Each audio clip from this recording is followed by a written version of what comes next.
Assalamualaikum, hari ini kita akan belajar teks berita. Selamat menyaksikan!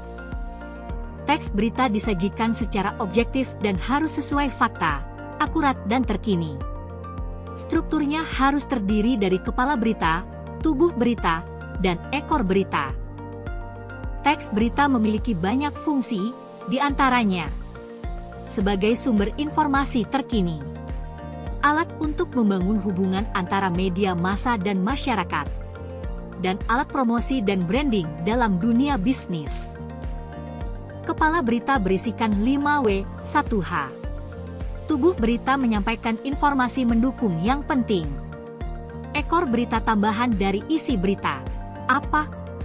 What? Apa digunakan untuk menanyakan peristiwa yang sedang dibahas, dibicarakan. Di mana? Where? Di mana digunakan untuk menanyakan tempat atau lokasi peristiwa itu terjadi. Kapan? When? Kapan digunakan untuk menanyakan waktu terjadinya peristiwa dalam berita. Siapa? Who? Siapa? Digunakan untuk menanyakan orang-orang yang terlibat dalam suatu peristiwa. Mengapa? Why?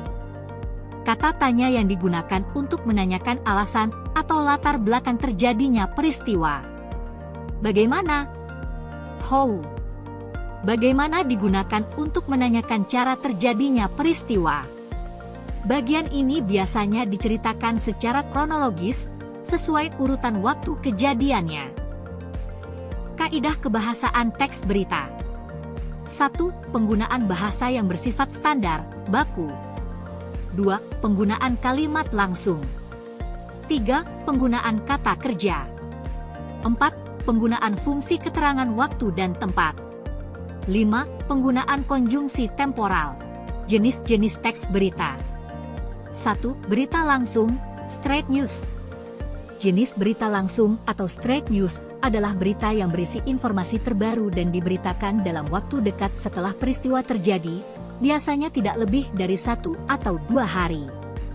Berita ini disajikan dalam headline atau halaman depan koran untuk cepat diketahui pembaca.